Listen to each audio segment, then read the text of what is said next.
So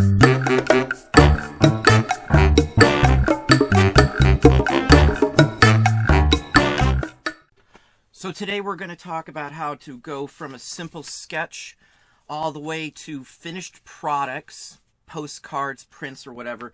Or if you want to go the route of transferring your images from a piece of paper that you drew straight to, say, a sheet of masonite. Now, I use masonite all the time. This is a piece basically of compressed wood that's been multiple layered coated of gesso. And as you can see, it's wood on the back. A lot of people have a hard time trying to figure out how to get them onto an image. Now, you can get carbon paper and things like that, but carbon, on many cases, just doesn't erase very well, and I don't want any remnants of that. I use masonite quite a bit because it's hard, it's rigid, it has a real nice smooth finish. I'll just go over it with a couple layers of gesso and lightly sand it a little bit, just to give it a little bit of tooth. I usually buy these in mass quantities when they're like 40 or 50% off. I got these at half of that. We're going to do some postcard designs in the next video and in several videos from here. We're going to do some Christmas cards and we're going to do some Halloween cards as well. It's a perfect time to delve into doing stuff for the up and coming season. So we're going to delve into how to do all of this from start to finish to actually creating your own postcards or artwork in some printed form. Now, I also work with ACEO cards, which are basically like baseball card sized cards, just like a trade card, with the same similar designs as well. So we'll touch on that as well. We're going to show you all the way to ordering the product and then getting them in by the box. So getting a whole box of something in. I'll give you some economic pluses for some of this. We'll go over the math a little bit as well. So today's we'll just be covering getting down to your final design and transferring it. The next video we're actually going to draw some original designs and we'll show you the whole concept basics on one specific design from start to finish. So similar to this concept here, I'm going to do something more holly jolly, more Christmassy. We're going to touch a little bit as well on doing characters that are in public domain, such as the original Alice in Wonderland artwork. And we're going to show you how to do stuff with that as well. But let's start off right here. Now, this design, I started off with, obviously, here's the painted finished work. This is the hand-drawn original. This is nothing more than a number 2 pencil on a piece of, this is actually printer paper, 8.5 by 11 printer paper. It's easy, it's quick. I was just drawing something out. I can go over it 100 different times if I want. What I usually do, will scan it, and then I'll print out a copy of it. Here's a scanned copy, a couple other ones so you can see. I switched the direction to see if it meant anything else. I played around with the size again. So the size of these two are a little bit different. From here, though, to get the design to the actual board, the board itself here, it's very, very simple. You can just copy it onto a piece of paper like I showed you. And where is it? And then I'm just going to take a pencil, and let me grab my pencils. Now, I've got a whole tray that I always grab when I'm doing stuff like this. Many things you can use. Let me show you the easiest one. I'm sure I have one in here. Yeah, here's one right here. This is a woodless pencil. Grumbacher. This is a German company. There is no wood in here. It's all lead. You can peel it off, and let me see if I got another peeled version just to give you an idea. Yeah, here's one that's been peeled off, or at least shortened down. It's all graphite, though. That's the key to this. You can scribble it all you want, but what you do is you turn one of these over, and you just scribble on the back of this, or I've got one of these, which is a holder, which will hold the pencil, and then I can just scribble it on the back like this. You know, either way you want to do it, both work just fine. And you're just going to make your own carbon, but with doing it this way, you actually have erasable. It's really simple. You don't have to buy anything. You can do this over and over and over and over again. You can just print multiple copies of it, whatever you wish to do with it. That's how I literally got this onto the canvas. I'll just then go ahead and take a pencil. You can take a point or just a like stylus, a little tiny stylus, and you're just going to go over all the designs you want, and that will transfer. In fact, we can just show you real quick here. Let me grab a thicker pencil to show you. But you'll just go ahead and you can just go around the design. It's just like homemade carbon paper. As you can see, it's transferred those parts of it right onto the paper or to a canvas or to anything you want. I do this for everything. I've done it this way for years. It's the most simplest way to do it. Now with this one as well, I just started drawing it and finished it all in one sitting. Just scribbled some doodle on a paper. So I didn't have to compose it. I already knew what I wanted in my head, and pretty much this is what I got out of it. Now in some cases though, I'll have to, let me pull up a few other papers, to decide on what I'm going to do, how I'm going to get to the finished stage, how I'm going to decide on what the image is going to look like. I literally started again with a sheet of paper, well, in this case, multiple sheets. So I came up with a basic design for the head on one sheet. I drew it out to figure out what I wanted. I did some scribbles. I did some scribbles for the background as well, trying to figure out how I wanted it to look.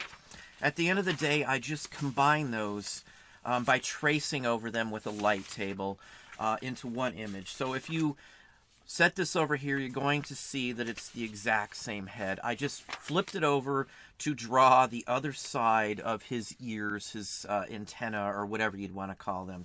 So I drew one, so that way they were both the same. Literally flipping it over, I traced it through there on the light table, and then boom, I got both sides of it. I just threw some body together in there that looked fine. In fact, here is the finished version of it. The original one, I wasn't happy with the hand, so I changed the hand. I drew the hand. I retraced it onto another version, as you can see here, and then I played around with it from there. I did some versions of it like this, where I scanned it to see what I wanted in the background. Did I want it all black? Here's a colored version when I went ahead and checked on how I was going to color scheme it. As you can see, I did go with the black version. I probably should have went with the blue version once I did it. You know, you can hit and miss with your design sometimes, so don't always worry about that, you know, from start. For printing something like this, like a postcard, a whole box of postcards, you're going to have about 25 to 35 bucks into it if you print 100. Now, if you print more, the per card cost goes way down. So, you know, it's not a lot of investment when you're doing this. But again, this one was hand colored by me. It's marker is what this is. I do a lot of marker with stuff like this. Now, let's show you some other concepts. Now, here you can see just another version of it. This is just a copied version of this. I was going to do another color tone, but I decided against it at that point. Now for some other designs here, I just start with scribbles on paper. That's usually what I start with for almost any design or caricature or whatever else I do.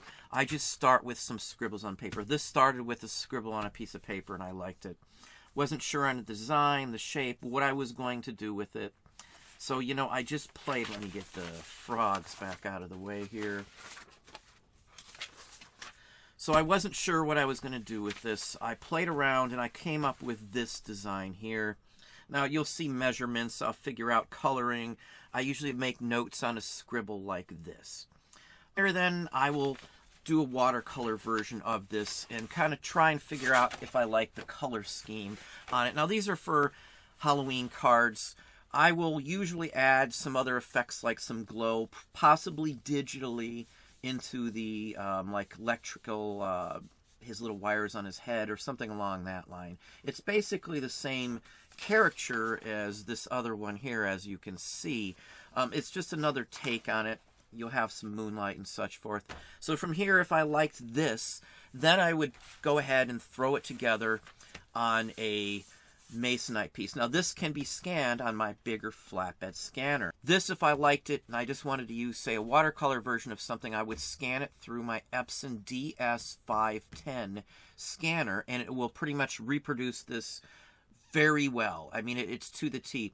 If you have a glare on something and you're worried about that, I've showed in other videos, Mod Podge, if you spray this, It's a sealer. It will level the whole picture out in many cases. So if you're having a problem with that, that is another way. I do a lot of anthropomorphic images, and I like messing around with them, mostly watercolor like this. This is design. I don't think I've printed this one ever. I do them sometimes, and then I just ain't quite happy with something in it, so they'll just set in a book like this. Now, I use Arches paper mostly, these tablets. It's a block. It's 140-pound rough. I like the rough one, but I do use different versions of the paper. This is made in France. It's made just for watercolors. Now, this is pretty expensive paper, so if you don't want to mess around with this, you can use pretty much anything you wish, but I really like this paper. It's already stretched out, and then it has a spot that you can pluck off each individual sheet as you use them by separating them right here. These are what I like the best, because I can just grab this and go. It's got a cover on it. What do I got? Do I have anything on this other one? Here's just another example of it. Again, this stuff is great, though. It's 100% cotton. It's made to last. They're blocks. Again, these might run $75 or so for a block of these. I think maybe somewhere in that range, but I love these things. Anytime I can grab up these on sale or something, I do. I mean, it's stiff, it's rigid, it's got a big thick chunk on the back, so even when you get down to the very last one of these, it's awesome for painting with, in all honesty. That's the gist on the design, as I said. Every illustration or drawing that I've done started off with just these basics. Again, I'm going to go off, as I said, into some fantasy, Alice in Wonderland. We're also going to do Christmas and some Halloween postcards. I've got 5 or 6 designs that I've been working on. They're already finished. You'll get to see them as we do the process here. So next video, you'll get to see the very first one coming out. I'm going to show you literally the digital editing I do to get them to the stage where I can print them up. We're going to go over all that. In some cases, I've had to retouch them. Like this image here, the background is painted separately by us, and then I digitally added it in. I literally cut this whole image out digitally, and I flipped it so we can have 2 designs from the same piece of artwork. That's double duty. All the signatures that I do as well on my cards are signed digitally. I hand wrote it out, I enlarged it massively, I cut it out into a PNG, and then I can just pop it anywhere I go.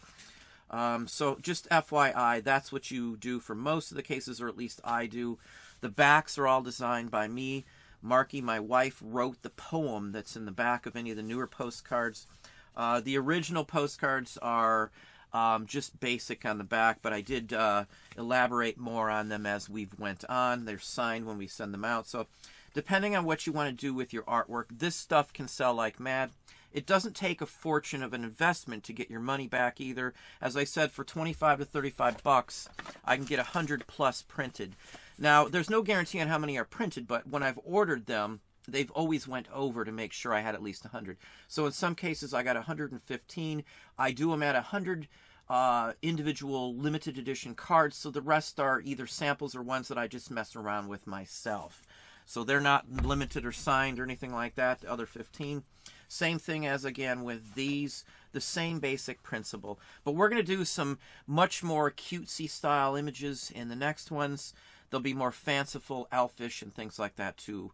They'll be our next line of cards that are coming out. So I just thought we would touch on that with the basics. Again, the next video that comes out will be covering the actual design and construction of the next card that I'm doing. So you'll get to see that step by step. But that's what I have for you today. Hopefully that gives you some ideas, some thoughts on this.